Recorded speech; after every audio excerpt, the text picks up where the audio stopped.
സ്റ്റഡീസിലെ BVAE 181 26ാമത്തെ question പേപ്പറിലെ 2023-2023 question പേപ്പറിലെ 26th question.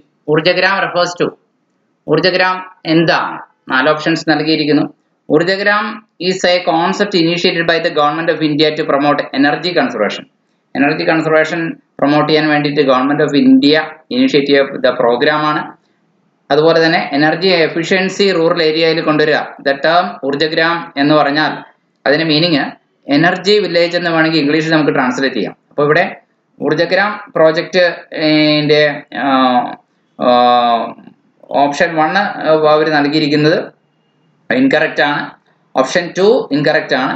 Okay, option 4 incorrect ആണ്. ഓപ്ഷൻ 3 ആണ് നമുക്ക് കറക്റ്റ് ആയിട്ടുള്ള ഒരു ഓപ്ഷൻ എന്ന് പറയുക. മോഡൽ വില്ലേജ് ആണ് എന്നുള്ളത്. ഓക്കെ, മോഡൽ വില്ലേജ് ആണ് എന്നുള്ളതാണ്. Established to create awareness about judicious use of energy resources. ഊർജ വിഭവങ്ങൾ വളരെ യുക്തിപൂർവം വളരെ ഉപയോഗിക്കേണ്ടതിന്റെ അവബോധം ജനങ്ങൾക്ക് ഉണ്ടാക്കി കൊടുക്കുക എന്നുള്ള ലക്ഷ്യത്തോടു കൂടിയാണ് സ്ഥാപിച്ചത്. 27th question. Which of the following is an example of selective destruction? Selective ഡിസ്ട്രക്ഷന് എക്സാമ്പിൾ താഴെ പറയുന്നതിൽ ഏതാണെന്ന് പറഞ്ഞിട്ട് കുറച്ച് അനിമൽസിന്റെ പക്ഷികളുടെ ഒക്കെ പേര് പറഞ്ഞിരിക്കുന്നു. അതിൽ കറക്റ്റ് ആൻസർ പാസഞ്ചർ പിജിൻ ആണ്. സഞ്ചാരി പ്രാവ് എന്ന് പറയുന്ന. ഓക്കെ, അതിൽ സീകള്, കടൽ കാക്ക പറഞ്ഞിരിക്കുന്നു, ചീറ്റ പറഞ്ഞിരിക്കുന്നു, ക്രൊക്കഡൈൽ പറഞ്ഞിരിക്കുന്നു. അതൊന്നുമല്ല, പാസഞ്ചർ പിജിൻ ആണ് കറക്റ്റ് ആയിട്ട്. 28ാമത്തെ ചോദ്യം. Which one of the following animal is not a part of commercial hunting? താഴെ പറയുന്ന അനിമലിൽ ഏത് അനിമലാണ് കൊമേഴ്ഷ്യൽ ഹണ്ടിങ്ങിന്റെ പാർട്ട് അല്ലാത്തത്? വെയില്, ഡീറ്, സ്നേക്ക്, വൈൽഡ് ആസ്. തിമിംഗലാണോ, അല്ലെങ്കിൽ മാനാണോ, പാമ്പാണോ, അല്ലെങ്കിൽ വൈൽഡ് ആസ് ആണോ? ഇവിടെ കൊമേഴ്ഷ്യൽ ഹണ്ടിങ് നമുക്ക് വെയിലൊക്കെ വളരെയധികം വ്യാപകമായിട്ട് വാണിജ്യമായി ഒരുപാട് ആളുകൾ വേട്ടയാടുന്ന ഒരു മൃഗമാണ്, അനിമലാണ് നീലത്തിമിംഗലം മത്സ്യം. അതുപോലെ തന്നെ മാനും അങ്ങനെ തന്നെയാണ്, ആന്റിലോപ്പ് അഥവാ ഡീറ്. സ്നേക്കും അങ്ങനെ തന്നെയാണ്, അതിന്റെ തോലിനും മറ്റുമൊക്കെ വേണ്ടിയിട്ട്. പക്ഷെ വൈൽഡ് ആസും ആക്ച്വലി അത് കൊമേഴ്ഷ്യൽ ഹണ്ടിങ് നടക്കുന്നുണ്ട്, പക്ഷെ അത്രയ്ക്ക് അധികം ഒന്നും മറ്റും അനിമലിന്റെ അത്രയും പ്രഷ്യസ് ആയിട്ട് ഒന്നും കിട്ടാനില്ലാത്തതുകൊണ്ട് വൈൽഡ് ആസിൽ അത്രയും കൊമേഴ്ഷ്യൽ ഹണ്ടിങ് നടക്കുന്നില്ല. അതുകൊണ്ട് നമുക്ക് തന്നിരിക്കുന്ന ഓപ്ഷനിൽ വൈൽഡ് ആസ് ആണ് അത്രയ്ക്ക് അങ്ങോട്ട് കൊമേഴ്ഷ്യൽ ഹണ്ടിങ് ഇല്ലാത്ത ഒരു അനിമൽ എന്ന് പറയാം. അടുത്ത 29ാമത്തെ ചോദ്യം നമുക്ക് നോക്കാം. Which of the following is not an example of a invasive species? Invasive species അല്ലാത്തത് ഏത്? കടന്നു കയറുക എന്നുള്ളതാണല്ലോ. മറ്റ് സസ്യങ്ങളെയൊക്കെ നശിപ്പിച്ചുകൊണ്ട് അതിന്റെ പ്രദേശത്തെ കൈയടക്കി പിടിച്ചെടുക്കുന്ന, നമ്മൾ ആ ചെടിയൊക്കെ കൊണ്ടുവന്ന് നട്ട് കഴിഞ്ഞാൽ നമ്മുടെ നാട്ടിലുള്ള മറ്റു ചെടികളെയും കൂടി നശിപ്പിച്ച് ആ ചെടി കാട് പോലെ വളരും. അങ്ങനത്തെ ചെടി ഏതാണ് എന്നാണ് ഇവിടെ ചോദിച്ചിരിക്കുന്നത്. 29ാമത്തെ ചോദ്യം. അപ്പോൾ ഇൻവേസീവ് സ്പീഷീസ് അല്ലാത്തത് ഏതാണെന്നാണ് ചോദിച്ചിരിക്കുന്നത്. അപ്പൊ തീർച്ചയായിട്ടും നമുക്കിവിടെ ഓപ്ഷൻസ് അവർ നൽകിയിട്ടുണ്ട്. അപ്പം ഒന്നാമത്തെ ഇവിടെ കറക്റ്റ് ആൻസർ തന്നിരിക്കുകയാണെങ്കിൽ അതിൽ ഓപ്ഷൻ 3 സ്വീറ്റ് പീ ആണ് ഇൻവേസീവ് സ്പീഷീസ് അല്ലാത്തത്. വാട്ടർ ഹയാസിന്ത് ഒക്കെ ആക്ച്വലി ഹൈലി ഇൻവേസീവ് ആയിട്ടുള്ള ഒരു അക്വാട്ടിക് പ്ലാന്റ് ആണ്, പായൽ പോലത്തെ ഒരു കാര്യമാണ്. ഇനി അത് ഇക്കോസിസ്റ്റത്തിനൊക്കെ ദോഷമാണ്, ബാക്കിയുള്ള ഇക്കോസിസ്റ്റത്തിനൊക്കെ ദോഷമാണ്. അതുപോലെ തന്നെ കോൺഗ്രാസ്, അത് ഇതുപോലെ തന്നെയാണ്, ഹൈലി ഇൻവേസീവ് ആയിട്ടുള്ള ഗ്രാസ് സ്പീഷീസ് ആണ്, ഒരു പുല്ലിനമാണ്. അത് ഡെൻസ് ആയിട്ടുള്ള ഒരു നേറ്റീവ് വെജിറ്റേഷനെ അത് നശിപ്പിച്ചു കളയും. അവിടെ നാട്ടിലുള്ള ചെടീനെ നശിപ്പിച്ചിട്ട് ആ പുല്ല് കാട് പിടിച്ചു വളരും. അതുകൊണ്ട് അതും ഇൻവേസീവ് സ്പീഷീസ് ആണ്. ഇനി മെസ്കൈറ്റ് എന്ന് പറയുന്നത് is highly invasive tree species ആണ്, ഒരു മരമാണ്. അതും നേറ്റീവ് വെജിറ്റേഷനെ ആൾട്ടർ ചെയ്തിട്ട് ഇക്കോസിസ്റ്റത്തിന്റെ പ്രോസസ്സിനെ ആ രീതിയിൽ നശിപ്പിക്കും.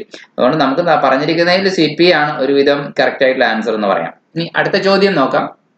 അതായത് which of the following is an example of in situ conservation? In situ conservation എന്താണ്, എക്സിറ്റു കൺസർവേഷൻ എന്താണെന്നുള്ള ക്വസ്റ്റ്യനിൽ നിന്ന് ഏതെങ്കിലും ഒരെണ്ണം ഉറപ്പായും വരും. അതായത് ജീവജാലങ്ങളെയോ സസ്യങ്ങളെയോ അതിന്റെ ആവാസ സ്ഥലത്ത് നിന്ന് മാറ്റി വേറെ ഇടത്തേക്ക് കൊണ്ടുപോകുന്നതിന് എക്സിറ്റു എക്സ് എന്ന് വെച്ചാൽ വെളിയിൽ നിന്നാണ്, ഇൻ എന്ന് വെച്ചാൽ അവിടെ തന്നെ അതിന്റെ സ്ഥലത്ത് തന്നെ. ഇൻസിറ്റു കൺസർവേഷൻ എന്ന് പറഞ്ഞാൽ ആ പക്ഷിയെ അല്ലെങ്കിൽ ആ മൃഗത്തിനെ അല്ലെങ്കിൽ ആ ചെടീനെ അതിന്റെ സ്വാഭാവികമായ സ്ഥലത്ത് തന്നെ നിലനിർത്തിക്കൊണ്ട് അതിനെ സംരക്ഷിക്കുന്ന രീതിയാണ് എൻഡേഞ്ചേർഡ് സ്പീഷീസിനെ. ഇവിടെ പറഞ്ഞിരിക്കുന്നതിൽ ഫോസ്റ്ററിങ് ആണ് ഏതാണ്ട് ഇൻസിറ്റു കൺസർവേഷൻ അല്ലാത്തത്. Okay, ex situ conservation. ഇവിടെ നമ്മുടെ ചോദ്യം എന്തൊക്കെയാണ്? National park, which of the following is an example എന്നാണ് പറഞ്ഞിരിക്കുന്നത്. നാഷണൽ പാർക്ക് എന്ന് പറഞ്ഞാൽ എന്താണെന്ന് നമുക്ക് മനസ്സിലാക്കാം. അത് പ്രൊട്ടക്റ്റഡ് ഏരിയ ആണ്. അപ്പൊ ഇൻസ്റ്റിറ്റ്യൂഷണൽ കൺസർവേഷൻ അല്ല. അപ്പൊ നാഷണൽ പാർക്കുകൾ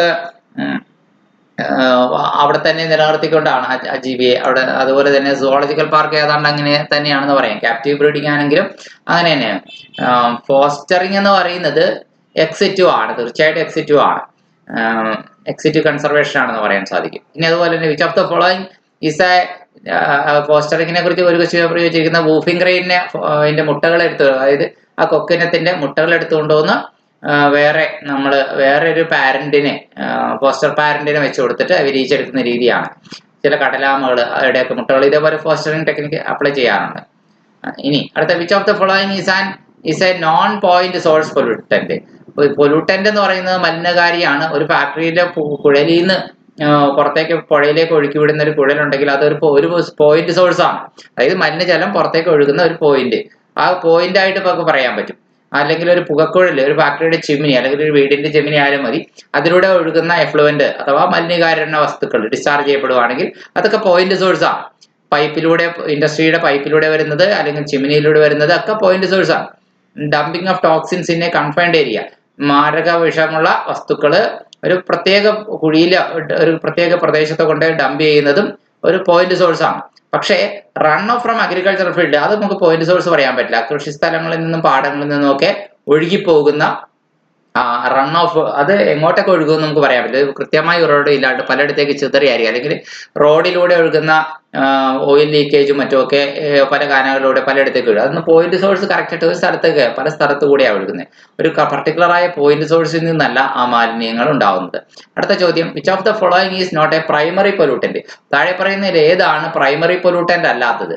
കാർബൺ മോണോക്സൈഡ് ഒക്കെ പ്രൈമറി പൊല്യൂട്ടന്റ് ആണ്. കാരണം കാർബൺ മോണോക്സൈഡ് പ്രൈമറി പൊല്യൂട്ടന്റ് ആണ്. അതുപോലെ തന്നെ എന്താ പ്രൈമറി പൊല്യൂട്ടന്റ് എന്ന് ആദ്യം അറിയണമല്ലോ.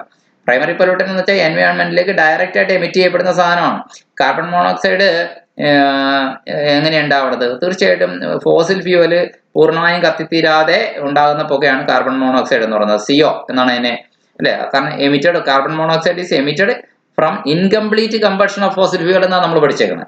അതുപോലെ തന്നെ കാർബൺ ഡയോക്സൈഡ് അഥവാ CO2 ആണെങ്കിൽ emitted from combustion of fossil fuels and biomass. Fossil ഫ്യൂവലുകൾ, വിറക്, കൽക്കരി അതൊക്കെ കത്തിക്കുമ്പോൾ കാർബൺ ഡയോക്സൈഡ് ഉണ്ടാവും.